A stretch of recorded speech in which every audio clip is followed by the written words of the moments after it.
Have you ever wondered if the pain you carry is not a problem to fix, but a path to your soul?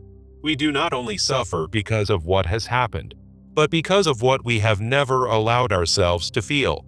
Each person carries within them a silent sorrow, a forgotten longing, and a rejected version of who they truly are. In a society that praises control and perfection, our wounds are buried deep beneath masks of strength and forced smiles. We are taught to hide our tears, suppress our anger, and call our emotional numbness maturity or being resilient. But Carl Jung asked a deeper question. What if the darkness we fear is actually the part that can set us free? What if our wounds are not weaknesses, but sacred doorways to the most authentic parts of our soul and being? Pain speaks in whispers, not screams, and when we ignore it, it only tightens its grip on our daily lives. The true tragedy is not the suffering itself, but the silence that surrounds it, the pretending that we are fine. We carry smiles like shields, but inside we are grieving the self we abandoned to meet everyone else's expectations. Jung believed that the shadow, the rejected parts of ourselves, holds the key to psychological healing and spiritual integration. These hidden aspects, though painful to face, contain vital energy waiting to be reclaimed and woven into our wholeness. The healing journey begins the moment we stop running and turn to face the very thing we fear within. Healing does not ask for bravery in battle, it asks for the softness to sit with our own truth without judgment. What if the first act of healing is not to change anything, but simply to witness our inner world with compassion? When we give space to our pain, we open a channel for the voice of the soul to speak clearly. Jung reminds us that what we resist persists, and what we embrace transforms us from the inside out. The darkness within is not the enemy. The enemy is our refusal to acknowledge that darkness is a part of us. The moment we stop saying, "This should not be happening," is the moment healing begins its silent, powerful unfolding. True transformation often arises not from light, but from what we are willing to see within our shadows. Most people try to escape pain by chasing distractions, achievements, or relationships that promise temporary relief from deeper suffering. But nothing outside can heal what was broken by self-rejection, shame, or internal disconnection from our true essence. Jung taught that healing begins when we become conscious of what was unconscious, when we bring light to hidden parts.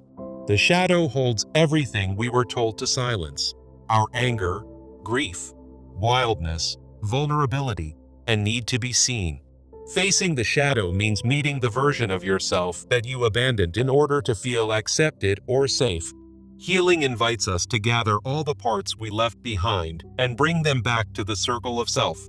This is not a linear process, but a spiral, returning to old wounds, each time with more understanding and love. The ego seeks control, perfection, and praise, but the soul seeks wholeness, truth, and inner reconciliation with what is. When we stop running from our story, we begin to rewrite it with honesty, clarity, and deeper compassion.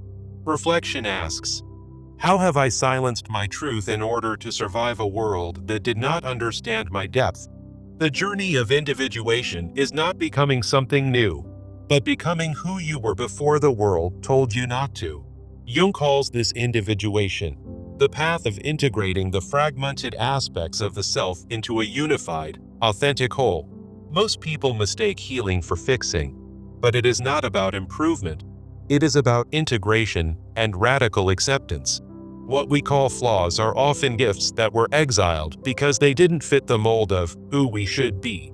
Shadow work is the spiritual labor of bringing light to wounds, stories, emotions, and identities we once denied or feared.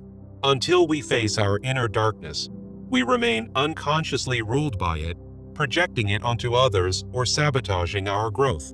You cannot truly love yourself if you still secretly hate the parts of you that once needed protection or hiding.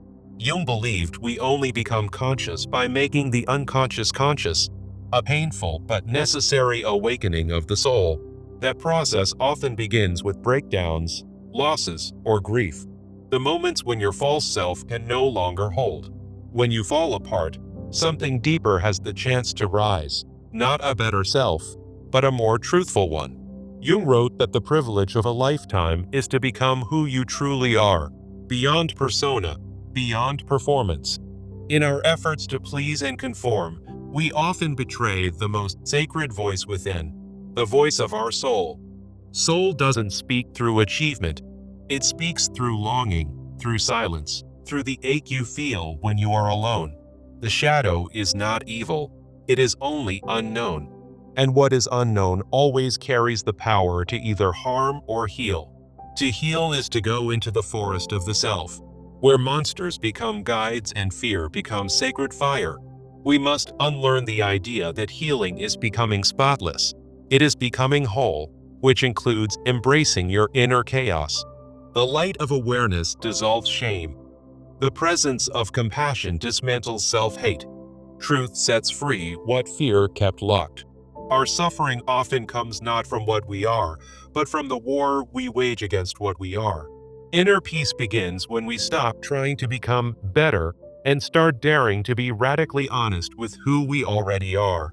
Jung did not invite us to become saints. He invited us to become fully alive, fully aware, and fully responsible. It is not our brokenness that holds us back. It is the belief that we are unworthy because we are broken. Everything you hide from yourself becomes your fate. Until it is faced, it will repeat itself in your choices and relationships. What if the anxiety, the sadness, the anger are not problems to fix, but messengers bringing you back to yourself? Healing is not glamorous. It's quiet, slow, often lonely, but always sacred. A return to your inner roots and truth. You are not healing to erase the past. You are healing to relate to it differently, with strength, awareness, and love. The deepest form of healing is not forgetting what hurt you, but learning how to hold it without becoming it. Jung believed that the soul longs for wholeness more than it longs for happiness, and that's where true healing begins. Wholeness is not symmetry.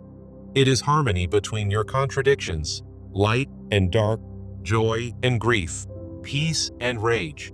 The more we reject our feelings, the more they twist and return in distorted, unconscious, and self-destructive ways. Inner reflection requires courage, not the absence of fear, but the willingness to meet yourself where you are. Your inner child is still waiting, not for you to fix them, but to finally see and embrace them fully. The parts of you that are hardest to love are the parts that need your love the most right now. The path to self-healing is not straight. It loops, bends, collapses, and reemerges with deeper clarity each time. No therapist, no book, no ritual can do the work of self-facing that only your soul is capable of doing. The psyche is not a problem to analyze. It is a mystery to explore, to befriend, and to walk with. Jung said that people will do anything, no matter how absurd, to avoid facing their own soul. We cling to distractions not because we are lazy, but because the truth within us feels too heavy to carry alone. But once we sit down with our sadness, offer tea to our pain, and breathe with our fears, something shifts. The inner war begins to quiet. The noise becomes music, the pain becomes poetry. The soul starts speaking again. Healing is not about returning to who you were, it's becoming who you were always meant to be underneath the pain. You do not have to be fearless to heal, only honest, willing, and open to seeing what lies within you. Every emotion, no matter how messy, is a map, and the body holds every forgotten story you've tried to escape. The mind often protects, but the body remembers, and healing invites both into one integrated, compassionate awareness. There is wisdom in your triggers, your tension, your breakdowns. They are the places your soul is knocking for attention. When you stop abandoning yourself in hard moments, you become your own anchor, your own safe space, your own healer. Jung did not separate psychology from the soul. He believed true healing is spiritual, symbolic, and rooted in deep meaning. The symbols that appear in your dreams, your wounds, your desires, are messages from the deeper psyche trying to reach you. You do not heal alone. You heal in sacred connection with yourself, your source, and those who truly see you. To sit with your truth in silence, without trying to change it, is an act of radical self-love and power. Your healing is not just for you. It ripples into your lineage, your relationships, and the world you help shape. The true purpose of healing is not perfection, but presence, the ability to meet yourself fully in each unfolding moment. Wholeness is not the absence of flaws, but the ability to hold your contradictions in peace, without shame or rejection. You are allowed to be a mystery to yourself, unfolding, layer by layer, as you dare to go inward. Jung taught that the self is a process, not a static identity, forever evolving, expanding, and becoming more deeply aware. Real transformation happens when you stop trying to become someone else and start remembering who you were before the masks. There is no return to who you were, only a deeper becoming of the soul you were always meant to be. The most powerful healing moments happen not in control, but in surrender, when you stop forcing and start listening within. In every moment you stop abandoning yourself, you rewrite the story of your life from survival to sacred reconnection. You do not need to fix what is broken. You need to understand why it broke and hold it tenderly. Jung believed that healing is a dialogue between the ego and the deeper self, a sacred conversation of becoming. The ego fears collapse, but the soul trusts the fall, because it knows that only through descent comes rebirth. In the fire of breakdown, the false self melts, and the essence of who you are begins to shine through. Healing is not a return to innocence, but an emergence of wisdom that can only come through conscious suffering.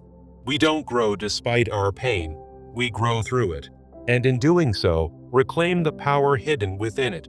Each time you choose presence over avoidance, truth over illusion, softness over defense, you reclaim a lost piece of yourself. Wholeness is found in the courage to stay with your story, even when it trembles, aches, or makes no sense. Jung's vision of healing was not surface-level improvement. It was a soul-deep initiation into your truest being. You do not have to heal all at once. The soul moves in cycles, seasons, and sacred spirals of time. Let go of the pressure to arrive. What matters is the direction of your gaze, inward, downward, homeward. You may feel lost now, but the self is always waiting, beneath the fear, beneath the wound, beneath the noise. Trust that your healing is working, even in silence. Growth often happens in the dark, beneath the surface of awareness. The soul doesn't measure time in milestones. It listens to depth, presence, and the sincerity of your willingness to feel. The beauty of healing is not just in who you become, but in how you begin to hold life differently. Healing rewires how you relate to pain, no longer as something to fear, but as something sacred to honor. When you welcome all parts of yourself, especially those once exiled, you return to a home that was always yours. There is no healing without honesty, and no honesty without facing the pain we've buried just to be accepted. Jung believed the soul's longing is not for safety, but for meaning, and meaning often emerges from what once hurt. Your wounds may always ache, but they will no longer define you once you walk through them with compassion. You don't erase the past, you re-narrate it, re-own it, and reclaim your power from within its shadows. Stop asking, "How do I fix this?" and start asking, "What is this here to teach me about my soul?" Healing invites us not to escape our stories, but to become conscious authors of the way they now unfold. The moment you meet your pain with tenderness, it loses its power to control you from the shadows. No part of you is too much, too broken, or too far gone, only waiting to be brought into the light. You cannot become whole by rejecting any part of yourself. Integration is the true alchemy of psychological and spiritual healing. Jung's work reminds us that to reclaim our soul, we must first befriend our darkness and stop calling it the enemy. Every time you sit quietly with yourself, without distraction, you begin to feel the presence of your deeper self again. Healing is not about becoming clean or pure. It is about becoming real, honest, and grounded in your authentic essence. The more you meet yourself in the silence, the more you begin to trust your own inner wisdom and guidance. When you speak to yourself with kindness, you interrupt generations of inner violence and create space for peace to grow. Each small act of self-compassion is a prayer, a way of saying, "I am worthy of my own tenderness." Jung said, "The most terrifying thing is to accept oneself completely. But it is also the most liberating act you'll ever do."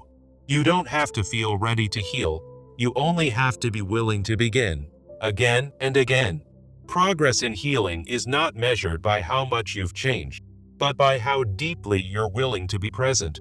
Even when you feel like nothing is shifting, the soul is working beneath your awareness, patient, powerful, and wise. One day, you will look back and realize that your pain was not a punishment, but a profound initiation. Every tear you cried alone was not wasted. It watered something sacred that is now growing quietly inside you. Stop rushing to get over it. Let yourself go through it with presence, and that is where healing truly begins. No healing happens through force. It unfolds through trust, through truth, through tiny moments of courage to simply feel. When you stop needing to be fixed, you start learning how to be held, first by yourself, then by life. Your wholeness was never lost, only hidden beneath layers of protection, performance, and forgotten longing. You are not healing to return to who you were. You are healing to remember who you really are. Everything you seek, peace, clarity, truth, already exists within you. Healing is the removal of what blocks its voice. Jung taught that dreams are not meaningless. They are sacred messages from the unconscious guiding you toward your inner path. Listen deeply to your longings, your symbols, your sensations. They are the language of the self calling you home. Your inner work is not selfish, it is service. A healed you becomes a healing presence in the world. Never underestimate the silent power of someone who has made peace with their pain. They carry light in every word,